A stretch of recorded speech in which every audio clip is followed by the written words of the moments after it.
Well, as you all know, I have been doing these buildings, some of my previous videos, and I've been using Magic Sculpt, and I've always wanted to use foam again. I used foam a long time ago.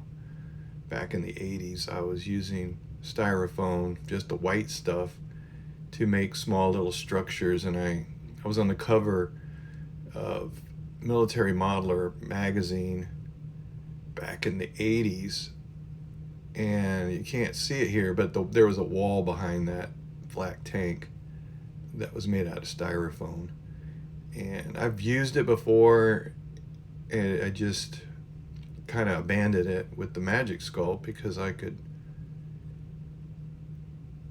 do more things with it. So I've started here with some windows from Mini Art's diorama accessory set, and I was going to put something together, and I was going to use the styrofoam, which I bought, and I started doing a layout on cardboard of what I wanted. And this was drawn up, tried to get it to scale, and I was going to cut all this out and then use it as a template for the styrofoam. Now, the styrofoam I bought was a little bit thick, but I was determined to try this styrofoam out anyway and give it a shot. So I used my template to mark everything up, and then I could cut it out with an X-Acto knife. Well, the thickness of the styrofoam definitely started showing up, and I thought I might be able to slice it down the center long ways to make it more into a thinner sheet, so the windows didn't look like they were so recessed back in the back. And I was like, what am I going to do? So at that point I was going to abandon it, and I wanted to continue, so I went back to my plastic. And please check out my other videos on these buildings, because I get more into detail about the plastic and where I get it and things like that. But this plastic just comes from scraps from a sign shop. It's styrene, and it's great for working. I love working with styrene. So I went back to the drawing board and cut everything out from my templates onto styrene, and everything will match up to the window frames. A while back, Custom Dioramas sent me some scale bricks, and I think they sent me a couple packs. I put them in a container here. So my idea was to put the bricks and sandwich them inside the plastic.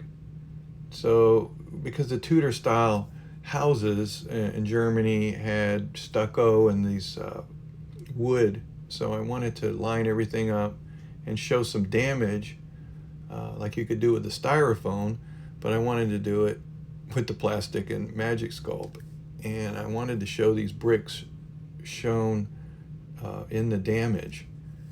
So I sandwiched everything in. I was going to just glue these bricks in the places that I wanted to, and then cut another sheet of styrene and set it over the top. This was my idea. So I went ahead and started doing it all, and I glued the bricks in, and I added some support to give it the same depth as the bricks by just using some plastic. And I put the window frames in, and then I cut another piece of styrene, thinner than the other one, so to put over. So I super glued coffee stir sticks right over for the Tudor style beams, and then I used the coffee stir sticks along with some big long matchstick wooden pieces, broke those and used those for the interior, and the coffee stirs were going to be the floor of the second level, and then the ceiling of the roof. These stock coffee stirs are great. They're great scale. They're perfect for 35th scale, and I've used them forever, and they're cheap. And then next, I used some styrene, evergreen styrene, to make a floor, and I wanted to raise it a little bit.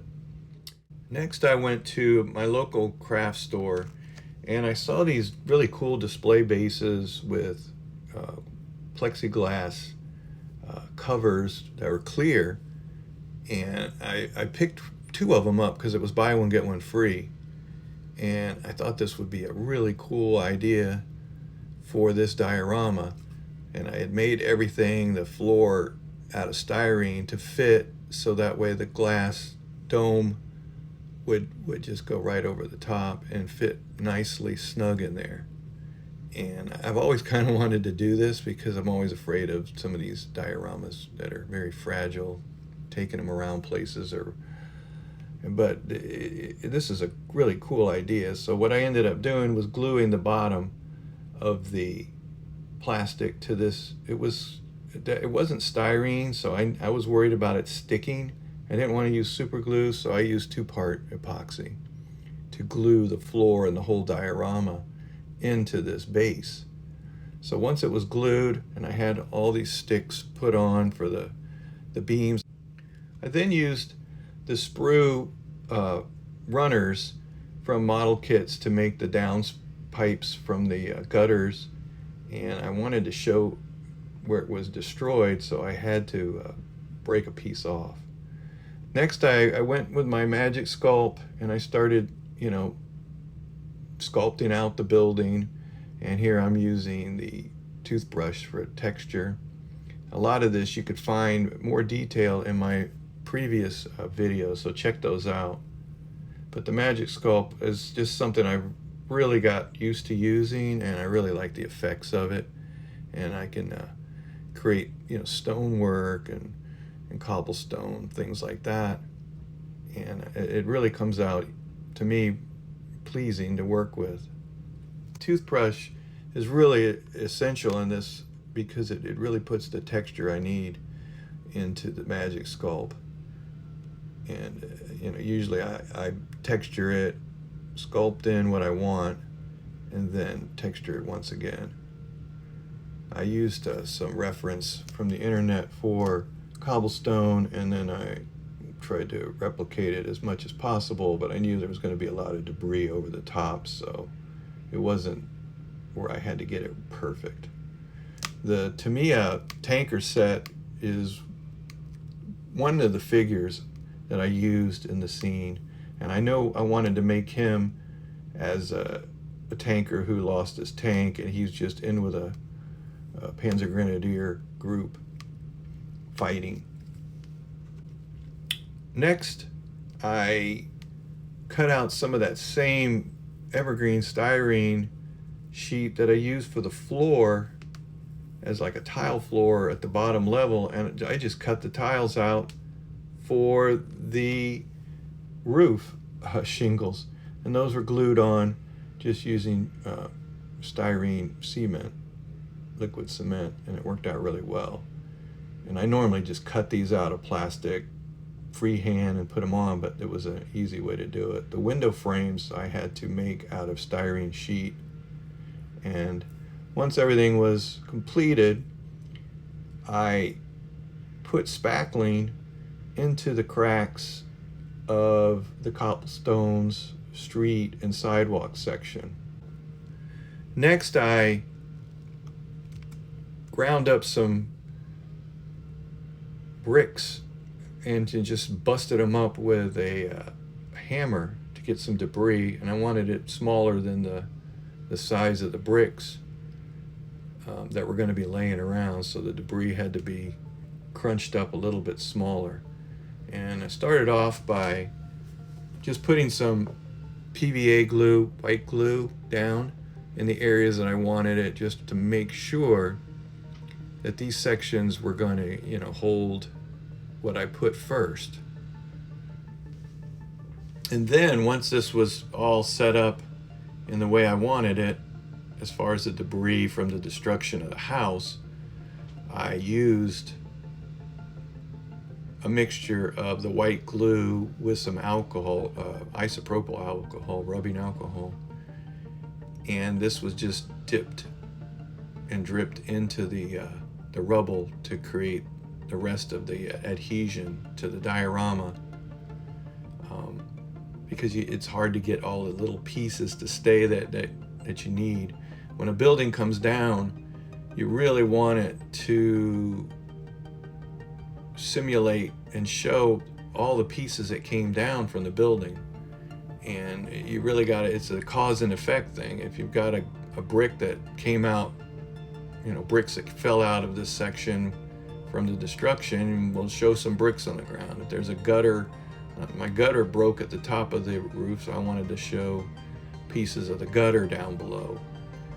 And obviously the beams from the outside of the building, and then the flooring and roof beams in the interior. You've got to show where they came down, and it's a lot of debris, and there's a lot of dust, and so you've got to be able to show this, or it just kind of looks funny if there's just a little bit of debris, and where's the rest of it at? So that's what I ended up doing here, and I think it worked out very well. Well, and then I brought out the old Magic Sculpt again, and I filled in the sections around the wooden beams on the building. Once it was put in there, pressed it in, and then I textured it again with the toothbrush. And this really gave the really cool stucco effect and pressed everything down in there. It didn't really take that much Magic Sculpt to fill the areas, and I had originally thought I would put spackle in there, and I gave it a shot and it didn't work, so I had to clean it out in one of the sections, but it wasn't that big a deal. But it was a good trial and error, and the Magic Sculpt worked really well, and it was actually easier to control. I used also Magic Sculpt to make a few pieces of cloth or drapery or something into the rubble, and I just put it in there and pressed it down and put some more rubble over the top of it, and because later on I was going to try to figure out a way to put some curtains, and it just added more to the details. Well, got the inside pretty much built up, and debris are all on, and it's time to start getting ready for painting. I wanted to do this whole scene diorama without an airbrush, so I just used Tamiya black, flat black, to give an overall spray of the diorama. It's a really good paint. I've used just cheap brand before, but I was at the hobby shop and I bought some. Next I used Mr. Surfacer to just spray on a coat to give it some highlights so I could see everything. And then I started with the painting process. I was going to do the bricks first, and I could give the colors, but it's not important to me. Any colors of bricks would be great, and I just wanted to get a coat of paint on there. And after that, I painted in the stucco with a Tamiya buff color. It was just Tamiya buff, and I just used the paintbrush. And as I said, I didn't want to use an airbrush for the whole scene, and I didn't even want to use an airbrush for the figures. I wanted to let people know that you can actually do this without it. After this, I painted the beams on the building with Tamiya flat brown. And with the flat brush like this, it's very easy to do. You don't have to be perfect. I mean, you're not going to get any on there. And if you miss a little bit of the cracks, that's okay, because later on in the weathering process, it'll be taken care of. And then next I put spackling into the bricks that are showing from the damage. I wanted to make sure that everything was correct, so I had to get some mortar in between those bricks. And I used a smaller brush, and I just worked a little bit at a time, putting everything into place as stucco. Well, now it's time for a wash. I used burnt umber, and I put it in a little container, and then with terpenoid, odorless thinner, I start making up the wash inside the container. I can control the wash this way. It gives me the option of adding more of the burnt umber to the wash or less. And this is really important in doing a wash. You don't put too much or too little, or you can come back and put more. I put a little bit of this wash onto the roof tiles just to give it some more depth. Later on, I'm going to do even more weathering and techniques to the roof. I next put a wash, very thin wash, onto the building itself. And I made sure that there wasn't a lot of the burnt umber in the wash. I didn't want to overdo it and darken it. I just wanted this to just kind of get into the cracks and make sure everything was tidied up as far as my painting. And this is the way to do it. It fills in the cracks and takes care of that. Then I ground up pastels. You can use pigments, and I did the effect on this building. And I think you've seen this in my other videos. If you haven't, check it out. I have a short on it too. But I just put the pastels into the semi-wet paint on the roof so it sticks. Next, I grind up some olive colored pastels. You can use pigments for this too. It's the same thing. I've just had these pastels forever. I can mix how much I want in this little container, and then it's just placed at the very bottom of the building in places where moisture is going to settle and get some of this green moss growth. I next cut out acetate sheets, clear acetate sheets for the windows. And then I busted up a window at the top, obviously, broke it up. And then I needed a lot of dust in the building where all the rubble fell. So I ground up some color that was close to the mortar on the building, and I started just putting it in dry with a dry paintbrush and dusted it into the cracks and crevices and really put it in there and scrubbed it into the areas. I don't set this with anything. It just stays in there. It's not going to go anywhere. And I made sure I put it outside. And this actually helps transition the rubble into the areas that are not damaged. There's a lot of dust that's going to come down, and this is the best way to show that the rubble kind of continues without having to put little tiny pieces. It really is effective, and it looks great inside the building. And then I added just some pieces of glass, cut out some more acetate and glued them around where the window was. It's really cool when the light hits them. And of course, you've got to put some dust on the glass, so I ended up putting the pastel dust onto the glass with a brush also. The figures were primed with the black Tamiya paint spray, and as I said before, no airbrush.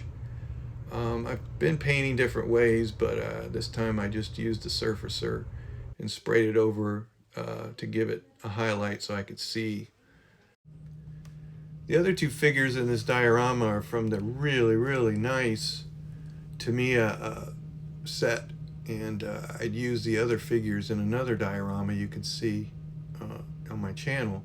I mixed up Viejo German uniform with a dark and a light highlight so I could paint over the figures. This was for their pants and for the one figure's tunic and pants. I wanted to make sure the Zeblon was done really, really well because I knew that's one of the things everybody's going to be looking at. So I used Tamiya dark yellow mixed with some buff. I didn't want it all the way buff. I didn't want it all the way yellow, so that's what I mixed up. I ended up printing out kind of small to scale on my printer Zeblon splinter camo, and Stephen Andrews' illustrations are just amazing. They inspire just like Ron Volstad. And I ended up painting the splinter and then the little teeny splinters with a small brush, and it takes a while. I didn't do it effectively before, but I really took my time on this one and got it.